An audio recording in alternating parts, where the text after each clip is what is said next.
Naps at 4 to 6 months. At 4 to 6 months, your baby is ready for a sleep schedule, and she now needs to sleep 3 to 4 hours total during the day, usually made up in 3 naps of at least 1 hour each, although some babies will nap longer than an hour. You'll determine the timing of her naps based on her morning wake-up time. The first nap comes 2 hours after your baby wakes up. So if your child sleeps from 7 p.m. to 6 a.m., for example, her first nap will be 2 hours later at 8 a.m. and will ideally last at least 1 hour. The second nap comes 2.5 hours after the end of the first nap. In other words, if your child sleeps from 8 to 9 a.m. for her first nap, her next nap would be at 11:30 a.m. for at least 1 hour. The third nap then comes 2.5 hours after the end of the second nap. So using the same example, if nap 2 ended at 12:30 p.m., your child would then take her third nap at 3 p.m. for at least 1 hour. You'll want to make sure your baby is awake at least 2 to 2.5 hours between the end of the last nap and bedtime, so he is tired enough to fall asleep. So be careful not to allow that third nap to begin or end too late. If your bedtime is 7 p.m., for instance, make sure the baby finishes sleeping by 5 p.m. Remember, every child is different, and as long as her cumulative daytime sleep amounts to 3 to 4 hours, you're doing well. Naps at 6 to 9 months. Babies this age will transition from 3 to 2 naps, so the third nap will continue to shrink slowly, sometimes lasting for only a 10 or 15-minute blip. Gradually, your child will begin to resist taking the third nap entirely. You will then enter what we fondly call the yuck zone, where 3 naps seem like too many, but 2 don't seem like enough. The total amount of day sleep your baby needs at this age is about 2 to 3 hours. Transitioning from 3 naps to 2 naps.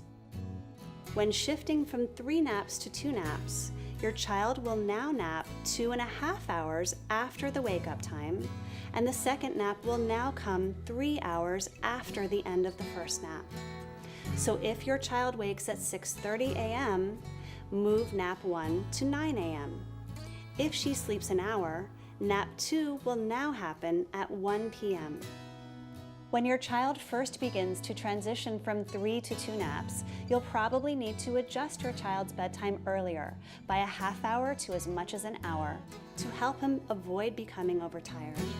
The earliest we usually recommend shifting bedtime is about 6:30 p.m. Naps at 9 to 12 months.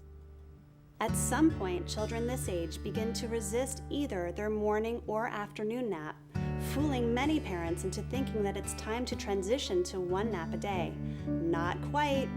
We find that almost all children make the shift to 1 nap after the first birthday, usually between about 14 and 16 months. The total amount of nap sleep that she needs remains 2 to 3 hours.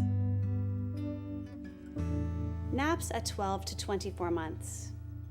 As your child grows, she will be able to stay awake longer between sleep periods, and she'll still sleep between 2 and 3 hours during the day. Periodically, she will no longer seem tired at her usual nap time. Whenever this happens, it's time to move the nap later by a half hour. You'll probably adjust her nap times later several times before she begins taking 1 nap a day. Before making changes, make sure your child isn't fighting sleep because she's sick or teething. Children usually transition to 1 nap at about 14 to 16 months, although this can happen anywhere between 12 and 20 months. When a child begins resisting her second nap consistently for 3 to 4 days in a row, or the second nap becomes so late that she has trouble falling asleep at bedtime, it's time to transition to 1 nap. Most children taking 1 nap a day sleep between 1.5 and 3 hours. When shifting to just 1 nap, help your child stay awake until roughly a midpoint in his day. Many parents start with an 11:30 a.m. nap, so if your child has been napping at 10:30 a.m., Stretch him slowly toward the new nap time over a period of a couple of days. When he first moves to one nap, your child may have trouble sleeping long enough. If this happens, try to keep her in the crib for another 15 to 30 minutes after she wakes, so she has a chance to go back to sleep. For advice on how to support your child as she learns to stretch her naps longer, watch the chapter entitled Step-by-Step Sleep for Naps. Naps at 2 to 3 years. Between the ages of 2 and 3, most children can nap at 12:30 or 1 p.m. and sleep for 1.5 to 3 hours. The timing of your child's nap will naturally shift later over time. You can adjust the nap time later by 30 minutes whenever you notice that she no longer seems tired at her usual nap time. Do make sure that your child is awake at least 3 hours before bedtime so she's tired enough to fall asleep. Giving up the nap. Most children give up their nap somewhere between 3 and 4 years old. You'll know that this is happening when either he doesn't seem tired at his normal bedtime at night, or he resists the nap for several days in a row. Make sure he isn't sick or teething. Step-by-step sleep for naps. Step 1. Do your nap routine. About 10 to 15 minutes before nap time, go into the room and do a mini version of your wind-down routine. It doesn't have to be the same as what you do at bedtime, but it should be the same for each nap. Make sure not to let your child fall asleep between his wake-up time and his nap. If he snoozes between naps, even for a few minutes, it will take the edge off his fatigue, making it much harder for him to fall asleep, and also much more likely to cry. Step 2. Put your child in his crib awake. Just as at nighttime, put your child down awake. Then leave the room. Step 3. Check in at 5 minutes, 10 minutes, and then every 15 minutes. Now begin your check-ins, just as you did at nighttime at 5, 10, and then every 15 minutes. Some parents find that check-ins for naps can make their child actually cry harder. If this is true for your child, feel free to stretch your checks a bit, waiting as long as feels comfortable to you. Step 4. Evaluate the outcome of your child's nap. As your child begins to learn how to sleep, she will likely fall into one of 3 categories. The protester. Your child may cry or protest the entire hour. Don't worry. This can happen during the first few attempts at making changes with naps. As difficult as this can be for both you and your child, remember that she is practicing learning how to sleep, or if she's older, learning a new rule, even if she's not perfectly agreeable just yet. If she doesn't sleep at all, get her up at the end of the hour and give her lots of praise anyway, telling her she tried hard. Hold her, cuddle her, and kiss her as much as you want. Then wait an hour for babies under 6 months, or 2 hours if your child is older than 6 months, and try again. The pendulum. Your child may sleep on and off during the course of the hour. In this scenario, your child may cry for a bit, then sleep for a bit, then cry some more until the nap hour is up. This is common in the first couple of nap attempts, as children may sleep just enough to feel less tired and then wake up, unsure about how to get themselves back to sleep.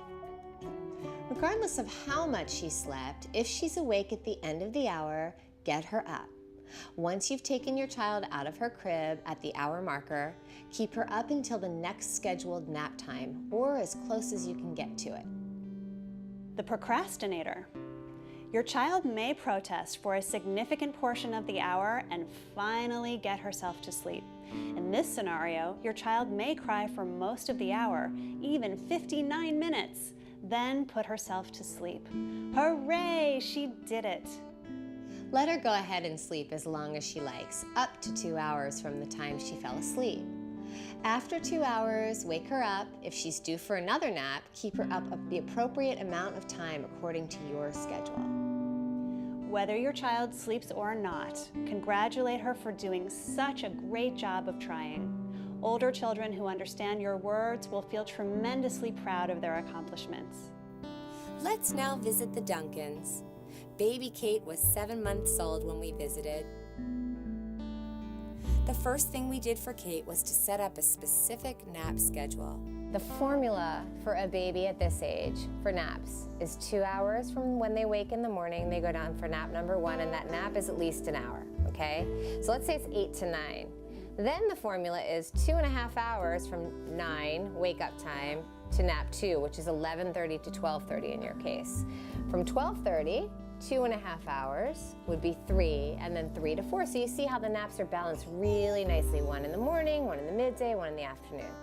Lauren's bedtime routine for Kate, both for naps and at night, was as follows. She'd put her into her sleep clothes, different clothes for day versus night. She'd breastfeed. She'd read to Kate. She'd put on white noise. The windows had already been darkened.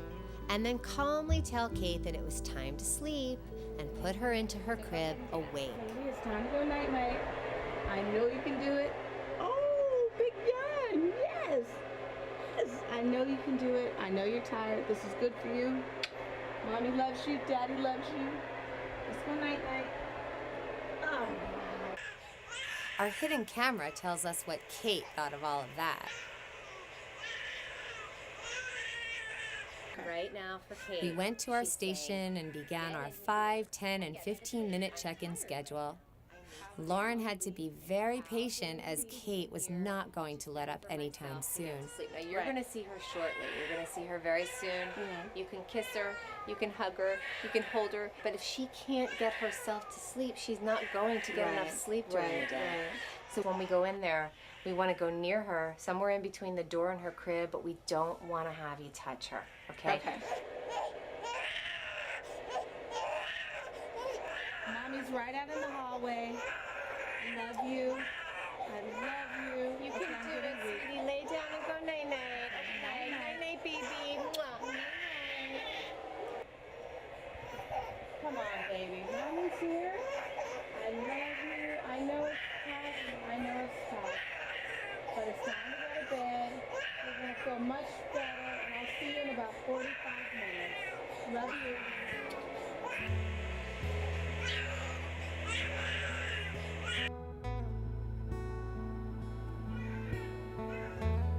So what she's doing is she's sitting in her crib, is she's saying, oh, I think I can put myself to sleep, but no, I'm not going to put myself to sleep, but oh, I think I can put myself to sleep, but no. And she's going back and forth. The woman will come. Yes, what's happening? It took Kate about 55 minutes and several check-ins, but she eventually went to sleep. It was a short nap, but when Lauren and I went in to pick her up, we congratulated her on a job well done. Good job. Yay, you tried very hard, girl. It's beautiful. Don't let that try to later, okay? Kate was on her way toward becoming a better napper.